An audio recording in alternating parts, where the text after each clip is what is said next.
Salve a capaz do Senhor, gostaria de compartilhar um versículo da Palavra de Deus que se encontra na primeira carta do apóstolo Paulo aos Coríntios, capítulo 7, o versículo 1, que diz assim: Ora, quanto às coisas que me escrevestes, bom seria que o homem não tocasse em mulher. Mas por causa da prostituição, cada um tem a sua própria mulher. Que ele está falando hoje, gente, sobre o casamento, tá? Existe o segundo casamento na Bíblia? Não existe, gente. Não existe o segundo casamento, tá?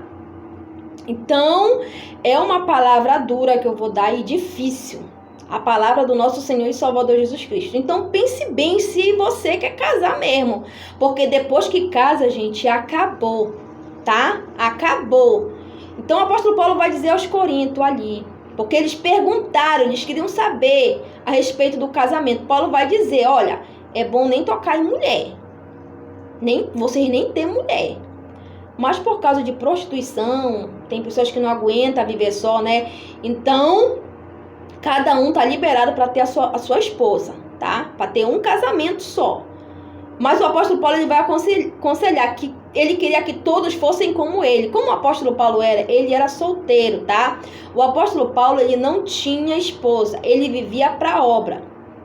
Então, gente, antes de você casar, o que você vai ter que fazer? Você vai ter que namorar primeiro com a pessoa, tá? Você vai ter... E o que é um namoro? Como disse a Sara, né? Ela vai dizer que o namoro não é agarra-agarra, não é beijo na boca, não é essas coisas. Nessas coisas, gente, eu concordo com ela, tá? Realmente ela disse uma verdade. Eu não tô aqui pra me denegrir a imagem da moça, tá? Mas ela falou uma verdade. Se tratando de namoro, gente, não é beijo, não é agarra-agarra, não é beijo na boca, isso daí não é namoro, tá? O namoro verdadeiro é conhecimento de pessoa. Você vai primeiro conhecer a pessoa para ver se é ela que você quer casar. O que você vai fazer se você está namorando com uma moça? Você vai na casa dela, tá? Você não fala para ela que você vai lá, chega lá de supetão. Chega lá na casa da moça. Se você chegou lá, ela tá toda descabelada, a casa dela toda bagunçada, não te casa. É um conselho que eu tô te dando, tá, meu amigo? Não te casa. Porque depois que você se casar, eu larguei porque ela era uma porca, uma imunda, não arrumava casa, tava todo tempo fedendo a alho, cebola, só vivia bagunçada, então eu larguei. Não adianta, tá? Não vem com essa desculpa depois. É por isso que você tem que saber. Chegou lá, viu ela toda bagunçada, viu a casa toda arrumada, ela tava toda descabelada, e aí tu casou com ela assim mesmo? Aguenta, te vira, aguenta, tá, meu filho? É uma mulher que é porca e imunda, tá? E é uma mulher que... Então, depois que casa, não tem mais jeito. Então, chegou lá, ela tá gritando com o pai e com a mãe, não respeita pai, não respeita a mãe, vai te desrespeitar também, tá? Então nem casa. Chegou lá, ela tá toda hora fazendo vídeo pra botar no TikTok lá. A maioria das moças que botam vídeo no TikTok, balançando lá, você sabe o quê? Não tô falando todas, gente. Mas algumas. Você vai ser chifrudo, tá?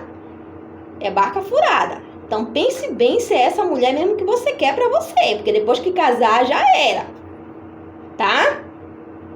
Então, qual é a mulher certa? Você chegou ali na casa dela, ela tá toda arrumadinha, casa arrumada, respeita pai, respeita a mãe, tá fazendo os deveres de casa, tá estudando, meu amigo, é a esposa excelente. Nunca te desrespeitou, sempre te tratou bem na frente dos teus amigos. Não, é a esposa certa, ela vai te honrar, vai te respeitar, vai cuidar da tua casa, tá? E vai cuidar bem de você e da família. Então, essa é a esposa correta, tá, gente? Então, primeiro namore, não fica no beijo, agarra. E esquece de conhecer quem é a pessoa. Porque depois que casou, meu amigo, já era. Diante de Deus é só um casamento, não existe dor não, tá? Então, pense bem. E você, mulher, você vai fazer a mesma coisa. Vai chegar lá de supetão na casa do homem lá. Você é o pretendente, chegou lá. O cara tapa a bola. Saiu com os amigos pra curtir, não casa. Tu vai pedir pra dois. Tu vai ter que pedir cartão pra pai, pra mãe, pra tirar sapato pra ti, pra comprar roupa pra ti, pra comprar um móvel pra ti. Porque o cara, com todo respeito, é um vagabundo, tá? Não gosta de trabalho, não. Ele quer estar na gandaia em bola com amigo. Então, não é o cara ideal, tá? é um cara que desrespeita pai, desrespeita mãe, não casa, tá? Então, é isso que você vai ver. Agora, se você chegou lá na casa do teu pretendente, ele tá pra faculdade, ou então tá fazendo o dever de casa, tá os deveres dele escolar, minha amiga, é o cara certo, tá? Porque ele tá pensando grande na vida, ele tá pensando em ter um trabalho, tá pensando em ter uma profissão, tá? Então, é isso que você tem que ver no seu parceiro. Aí você chegou ali, o homem, ele honra o pai, honra a mãe, respeita o pai e a mãe, é um rapaz que está estudando, está fazendo curso, é o rapaz ideal, porque é a pessoa que está pensando na vida, tá? Dali para frente, ele pensa em arrumar um emprego, ter família, então é a pessoa ideal. Então é isso que você vai ver no namoro. Você não vai chegar ali, ficar no agarra-agarra, no beija-beija, como disse aí a Sara, né? E você vai fazer o quê depois? Porque depois que casar, eu larguei porque ele não trabalhava. Eu larguei porque ele só queria estar na bola. Eu larguei porque ele só queria estar no bar bebendo com os amigos. Mas quando você namorava, você já via que ele fazia isso. Então, depois que casa, não tem mais jeito. Os fariseus, eles vão querer tentar o Senhor Jesus. Eles vão perguntar, mestre, é lícito da carta de esquita, né? Então o Senhor vai dizer assim mesmo, vocês não leram o que está escrito no princípio? Deixará o homem seu pai e a sua mãe, se unirá a sua esposa, será uma só carne? Então o que Deus ajuntou, não separe o homem. O homem não venha querer separar o que Deus já uniu, tá? E eles vão dizer assim mesmo, mas Moisés permitiu dar a carta de divórcio. Aí o Senhor Jesus vai dizer assim, Moisés, por conta da dureza do vosso coração, ele permitiu. Mas não foi assim desde o princípio. Então Moisés permitiu por conta da dureza do coração do homem. Porque o homem era mau. Mas não era isso que Deus queria. Então, depois que a gente casa, a gente já era. Não tem mais jeito. É até que a morte os separe. Se você quiser se separar, a Bíblia diz assim mesmo. Se você se separar, você vai se separar. Mas você não vai poder mais arranjar ninguém. Você vai ter que viver só. Ou então você vai ter que se reconciliar com o esposo. É das duas uma, tá, gente? Ou você separa de uma vez, vive só pro resto da tua vida. Ou então você se reconcilia com o seu esposo. Porque enquanto o seu esposo ou a sua esposa viver, se você se casar com outro, você vai ser adúltera. Gente, eu já procurei na Bíblia um versículo que libere o segundo casamento e eu não encontrei. Não tem, gente. Por isso que o apóstolo Paulo vai dizer assim, eu quero que todos sejam como eu. Paulo era só. Mas se vocês não puderem, que casem-se. Então, gente, você precisa se casar. Você que está aí vivendo com essa mulher já faz algum tempo, casa logo com ela. Tá? Aí você vai dizer, aí eu vou falar assim mesmo, você já tá tendo aquelas práticas com ela, você tá em fornicação, te casa logo. Porque é melhor tu te casar do que tu viver se abrasando aí, ardendo de desejo, caindo em fornicação e perdendo a tua salvação. Então, gente, não existe essa fornicação. Mas irmã, eu não caso porque eu sei que casamento é só um. Aí tu fica te ardendo em desejo por aí. Tu vive em fornicação com essa mulher. Ela tá numa casa e tu numa outra. Isso é fornicação. Tu vai pro inferno. Ou é junto, ou então... não existe essa. Que tem pessoas que não casam, mas porque tem medo, porque o casamento é só um. Olha, tu vai pro inferno. Casamento é só um diante de Deus. Então a Bíblia diz, né, que é melhor que esteja só. Quando Jesus estava conversando com os fariseus, os discípulos ficaram com medo. Eles vão chegar e dizer assim mesmo, então, se essa é a condição, Senhor, é bom então que nem se case.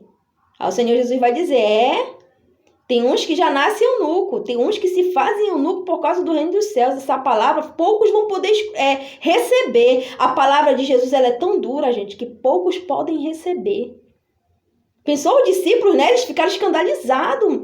Eles vão dizer assim mesmo, mestre, se essa é a condição, então, eu não posso mais me separar já depois. Mesmo Moisés dando carta de divórcio, já que eu não posso, então eu prefiro nem casar, porque depois que você casa, meu amigo, já era. Não tem mais essa não, de querer botar desculpa porque ela não arrumava a casa, porque ela não fazia isso, porque ele não trabalha, porque ele fez isso ou aquilo. Não tem mais jeito. É até que a morte os separe. Somente em caso de prostituição que é permitido a carta de divórcio. Você pode se separar, mas você não pode mais casar. Aí você está liberado para se divorciar, mas você não vai poder casar. Então pense bem, você que está escutando aí do outro lado, se é isso que você quer mesmo. E se você já está com uma pessoa, mas você mantém relação com ela, meu amigo, te casa logo. Te casa o mais rápido possível. Porque tu vai pro inferno de qualquer jeito. Porque você tá em fornicação com essa pessoa. Sexo fora do casamento é adultério e fornicação. Só é lícito no casamento. Então, por isso que o apóstolo Paulo ele vai dizer, né? Se você não puder se conter, você não aguenta viver só, então se casa logo. Se casa logo com essa mulher que tu tá aí, você também mulher, se você já tá mantendo relação com algum rapaz, casa logo. Tá? Não vai querer ficar com um e com o outro que tu vai trazer prejuízo pro teu corpo, porque todo pecado que o homem comete é fora do corpo, mas aquele que se prostitui, ele peca contra o seu próprio corpo. Qualquer pessoa que vive em prostituição e fornicação, estão pecando contra o seu próprio corpo, vão receber a recompensa no corpo, tá, gente? É DST, é enfermidade, essas coisas que você vai receber no seu corpo. Então, era esse o recado que eu queria deixar para você aqui. Não case. Nem case. Gente, o que o apóstolo Paulo falou é verdade. O que o Senhor Jesus falou é verdade. O que os discípulos falaram para o Senhor Jesus é verdade. Os discípulos falaram, se essa é a condição, então é melhor nem casar. É o melhor mesmo, gente. Nem case. Porque depois que casou, acabou para você. Não existe essa mais de... Aí se você tem um marido que ele não é cristão, aí você quer ficar casada com ele, você pode ficar casada com ele, porque ele vai ser santificado por você, tá? Ainda que ele faça coisas lá do mundo, alguma coisa do mundo, mas você gosta dele, você quer viver com ele, fique com ele. Que você não vai ser impura por causa desse homem. Não, pelo contrário, ele que vai ser santificado por você. Os filhos de vocês vão ser santos diante de Deus. Tá? Mas se ele quiser ir embora, então deixa ele ir. Deus ele não chamou a gente para guerra, não. Ele chamou nós para paz. Tá? Então, o casamento é uma coisa muito complicada, gente. Por isso que o apóstolo Paulo disse que era melhor estar só. Por quê? Porque a gente vai ter tribulação. Mesmo depois de casado, porque são duas pessoas pensando diferente que vão se unir. Que vão ser uma só carne. Tá, gente? Então, quer dizer, vão ter tribulação na carne. E o apóstolo Paulo queria nos poupar disso. Tá? Tanto é que ele vai dizer assim mesmo, não é mandamento do Senhor. Não é Deus que está ordenando. Eu estou dando o meu parecer. Não era Deus que estava dando ordem para ele. A respeito das virgens, tem uma parte que, se eu não me engano, foi a respeito das virgens, que ele fala, não digo eu, mas o Senhor, né? Então, tinha a parte que ele falava, eu não sei se é essa parte da virgem, eu vou ver depois, eu coloco aí embaixo nos comentários, se não era, eu boto lá embaixo. Então, tinha a parte que ele falava assim mesmo, olha, eu dou o meu parecer, quando era ele. Aí ele falava assim mesmo, não é o meu parecer, é a ordem do Senhor. Então, tinha coisas que era a ordem do Senhor, gente. Então, que você venha ficar com essa palavra, pense bem se é isso que você quer mesmo, casar com essa pessoa, porque depois que você casar, meu amigo, já era. E se você tá em fornicação com alguém, te casa logo, é isso que a Bíblia manda. O apóstolo Paulo diz logo isso, né? É melhor casar do que se abrasar, do que ficar ardendo de desejo. Então, você tá com alguém que você já mantém relação sexual com ela, é melhor você casar logo. Não tem essa, mas casamento é só um. Casa, porque tu pode perder a tua salvação. Porque tu tá no pecado. E o Satanás tá pedindo a tua alma lá perante Deus, tá? Tá querendo a tua alma, dizendo lá que tu tá em adultério, escondido aí dentro dessa igreja. Ninguém tá te vendo, mas Jesus tá te vendo. Casa logo com essa pessoa aí que você tá em fornicação com ela. Casa o mais rápido possível. Ou então, te castra, como a Bíblia fala, tá? Que tem pessoas que se castram por causa do reino dos céus. Foi o Senhor Jesus que disse isso, tá? Então, gente, é isso. Não fique em fornicação com ninguém. Por isso que o apóstolo Paulo disse assim mesmo, gente, é muito sério. Ele vai dizer assim mesmo. É melhor se casar do que se abrasar. Tem pessoas que... Um exemplo. Não vai dar tempo de você namorar com a pessoa, porque a sua carne é terrível, que você não consegue controlar ela, você não consegue ficar sem mulher. Então, para você não ficar caindo por aí em fornicação com uma e com outra, te casa logo. Nem que você não mas te casa, porque é melhor tu te casar do que tu ficar te abrasando de desejo, tá? Mas o melhor mesmo é que a pessoa não se case, mas depois que casou já era. Então, isso aí fica a dica para aqueles que estão... somente, gente, aquelas pessoas que não aguentam esperar, namorar, é melhor... A Bíblia fala que é melhor se casar do que ficar se abrasando por aí, tá? Mas o melhor, o meu conselho é que você venha namorar com a pessoa. Você venha conhecer a pessoa. E namorar, eu já expliquei o que é. Não é agarra-agarra, não. É conhecimento de pessoas. Esse é o certo. Para depois você se casar, tá?